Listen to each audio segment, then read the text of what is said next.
E hoje eu quero falar, como repetindo para os irmãos, eu quero falar sobre níveis de glória, de um nível a outro nível de glória, de um nível da ação do Espírito Santo a outro nível da ação do Espírito Santo. E para isso eu quero ler alguns textos hoje,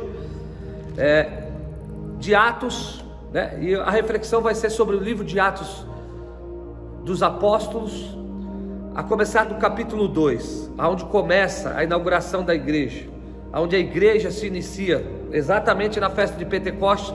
E é por isso que nós, aqueles que creem na ação do Espírito Santo, no que se refere aos seus dons, o seu poder, a sua graça, a sua ação direta na vida deles, nós se denominamos aí pentecostais exatamente por causa disso, tá bom? Vamos lá, Atos capítulo 2, versículo de número 1, eu vou ler alguns versículos de Atos, tá bom? E depois eu vou explanar um pouquinho sobre isso, para que nós possamos falar um pouquinho da intenção de Deus, do mover de Deus para o nosso coração. Está escrito assim, Atos capítulo 2, versículo 1: E cumprindo-se o dia de Pentecostes, estavam todos reunidos no mesmo lugar, e de repente vem do céu um som como de um vento veemente, impetuoso, encheu a casa em que todos estavam assentados.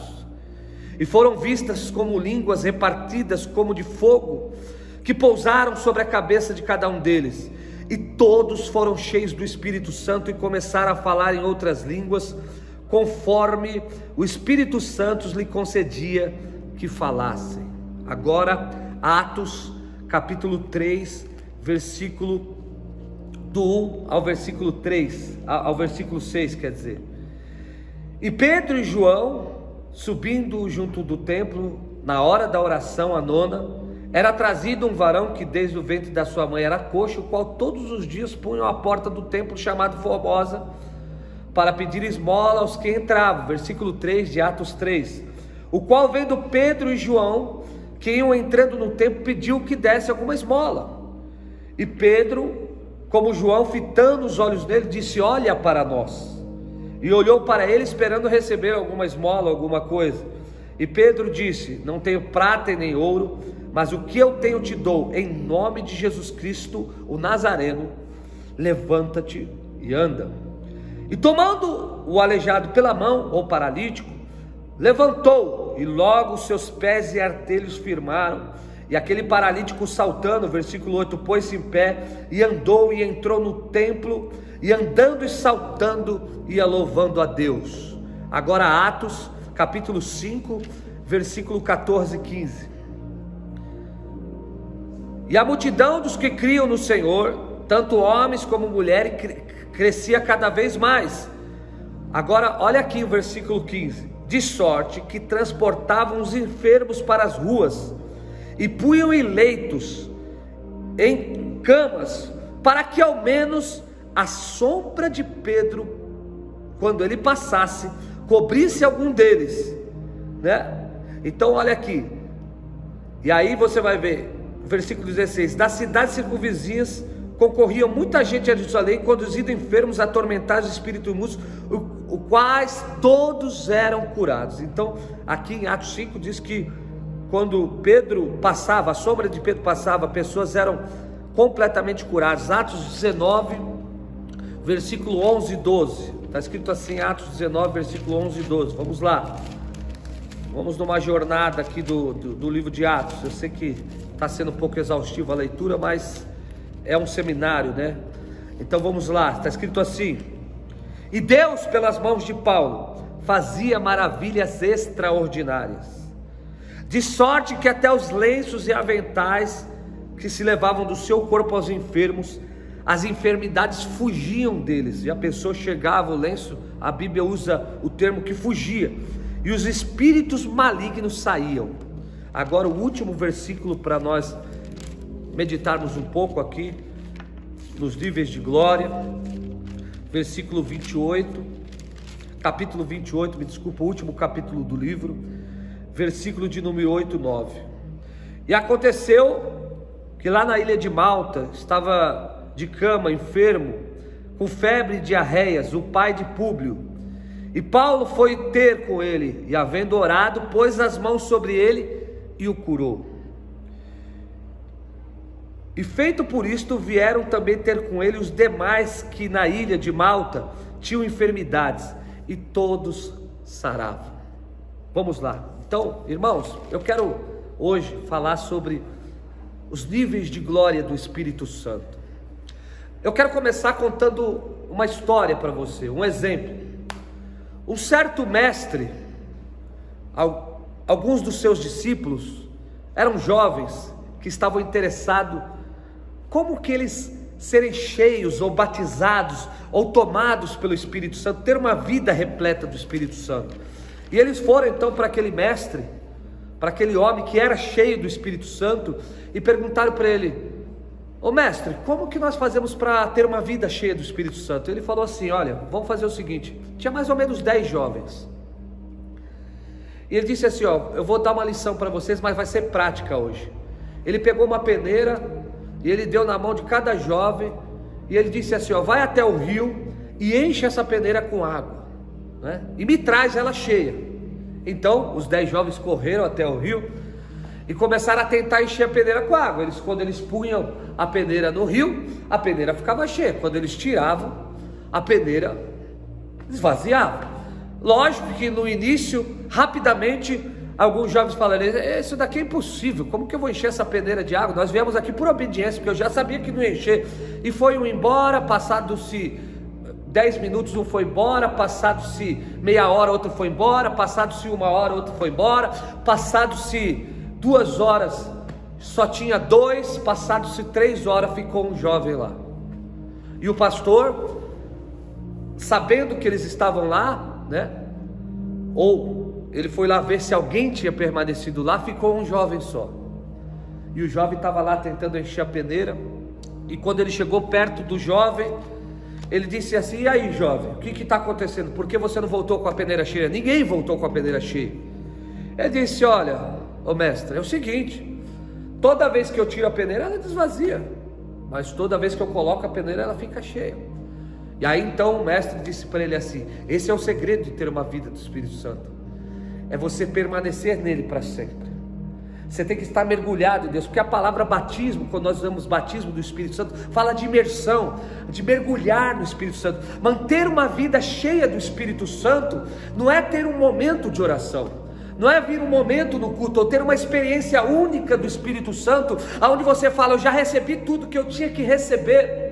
Não, a Paulo, escrevendo ao livro de Éfesos, né, aos Efésios, no capítulo 5, no seu versículo 18, ele disse assim: não vos embriaguei com vinho que a ira contenta, mas enchei-vos do Espírito. Preste atenção, enchei-vos do Espírito. A palavra enchei-vos conota manter-se cheio. Enchei-vos, não é encher, porque ele podia falar assim: ó, não vos embriaguei com vinho que a ira contenta, mas enchei do Espírito. Não, enchei-vos, ou seja, eu tenho que se encher, continuar se enchendo e se encher novamente. Ou seja, nós temos que constantemente estar cheio, porque assim como você tem um copo de água na sua casa, que logo que você enche ele pode estar transbordando até a boca. Depois que você bebe, para você beber de novo, você precisa encher de novo. Então veja bem, ter uma vida cheia do Espírito Santo, ou se mover no Espírito Santo, e para isso, é por isso que eu falo que é importante você pegar todas as ministrações. É interessante, meu irmão, que nós precisamos ter uma vida constante. E eu quero falar exatamente sobre o livro de Atos, né? E uma vez, como eu disse, eu comecei a estudar o livro de Atos, uma vez que Deus me tocou para estudar ele. Nós sempre lemos esse livro, e o Senhor me mostrou algo extraordinário. E o Senhor me mostrou: deixa eu te mostrar os níveis que os apóstolos se moveram, seguindo o meu espírito, de uma glória a outra glória, né? E eu, na outra Bíblia que eu tenho, e aqui não daria tempo para eu fazer isso, por isso que eu peguei alguns pontos aqui, eu marquei, até onde eu marquei, eu achei 17 níveis, onde eles caminhavam com o Espírito Santo, e Deus movia com uma novidade na vida deles. Eu creio que, meu irmão, quando a Deus fala para eles ficarem em Jerusalém, até que do alto eles fossem revestidos de poder, e o próprio Jesus disse: recebereis o poder ao descer sobre vós o Espírito Santo, em Atos 1:8, e no capítulo 2, do versículo 1, do versículo 1 ao versículo 4, você vai ver o cumprimento dessa promessa. Meu irmão, aqueles homens se dedicaram, tiveram uma vida com Cristo, eles foram até aquele cenáculo, e como nós já pregamos aqui, o verdadeiro Pentecoste, a glória de Deus, o fogo do Espírito Santo incendiou aquelas 120 pessoas, e Jerusalém foi incendiada, de Jerusalém passou para a Judéia, da Judéia passou para Samaria, e da Samaria chegou até os confins da terra, como nós acabamos de ler aqui em Atos capítulo 28, que Paulo está numa ilha isolada, chamada Malta, aonde ninguém nem pode imaginar. Até hoje existe essa ilha, né? Inclusive nossa irmã Ivani já foi até ela numa expedição até essa ilha chamada Malta. Existe uma ilhinha pequenininha, insignificante, mas o evangelho chega impactando aquela ilha. Mas eu quero mostrar para você, meu irmão, a primeira coisa que nós temos que entender é que o livro de Atos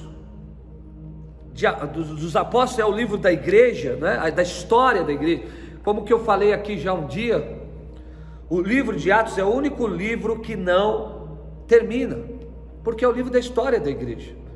Ele não termina no capítulo 28, existe o Atos 29, existe capítulos da história da igreja, existe páginas a mais deste livro, mas nós temos essa mania de lermos a Bíblia de forma superficial e de não pensarmos que muitas vezes você leu um capítulo da Bíblia e esse capítulo se passou em 30 anos, né?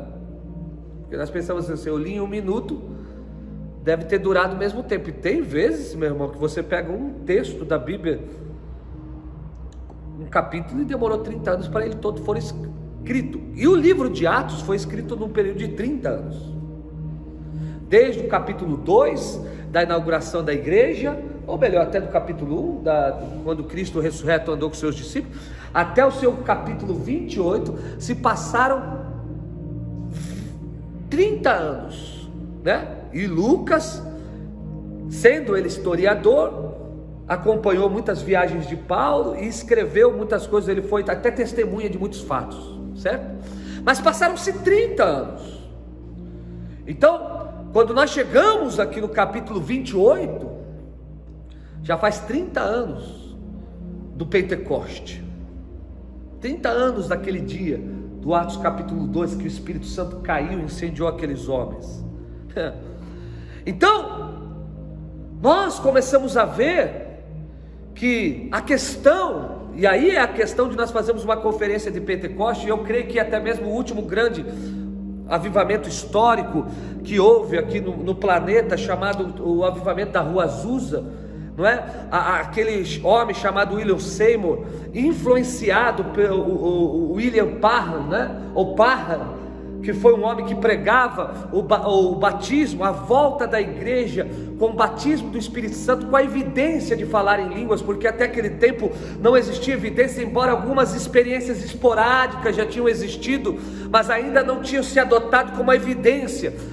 O dom, muitos tinham encerrado o livro de Atos e a experiência de se falar em língua estranha, do capítulo 2, com a evidência de falar em língua estranha, e tinham falado, não, aquilo foi uma experiência única para os apóstolos, para aquele momento e tal, mas é como que eu disse, meu irmão, quando você, por exemplo, pega Atos capítulo 19, se você vê lá no seu versículo 1 até o versículo 7, já tinham se passado quase 23 anos, e quando Paulo ora para aqueles homens, eles também são cheios e falam em língua, então era uma experiência contínua da igreja, era uma experiência, mas quando William Seymour pôs aquele caixote de laranja lá naquele salão da Rua Azusa, um salão velho, a proposta deles, e a igreja chamava Igreja da Fé Apostólica, né?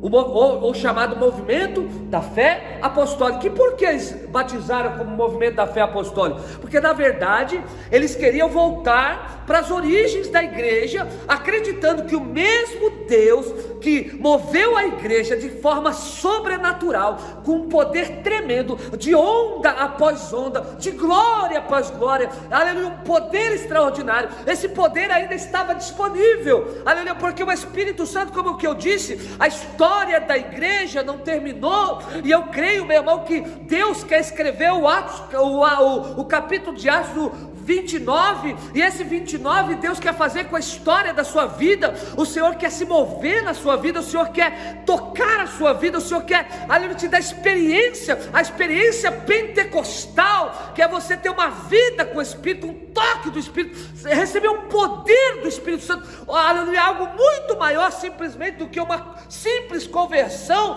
mas um poder que vai fazer você, levar você do ordinário ao extraordinário. Que nós lemos aqui, que Deus pelas mãos de Paulo fazia maravilhas extraordinárias, porque o poder de Deus pode levar o homem ordinário ao extraordinário, porque a palavra ordinário até hoje é uma perjúria, né? Mas na verdade é pejorativa, mas na verdade ordinário significa comum, igual a todo mundo, a palavra na sua raiz. Então a grande maioria de nós somos ordinários no reino de Deus, só que Deus quer nos levar do ordinário ao extraordinário, extra, além, muito além. Deixa eu falar para você que está me ouvindo aqui, existe muito mais do Espírito Santo do que nós já provamos. Eu creio que Deus nesses tempos quer fazer um avivamento como Ele nunca fez antes. Ele quer derramar uma graça como Ele nunca fez antes. Ele quer levantar jovens como Ele nunca levantou antes. Ele quer levantar crianças como Ele nunca levantou antes. Ele quer levantar ministros de louvor como Ele nunca levantou antes. Ele quer levantar uma igreja que não seja só ordinária. Ele quer levantar uma igreja que se mova no extraordinário. Aleluias. Eu quero que você repita na sua casa assim: eu quero se mover no extraordinário.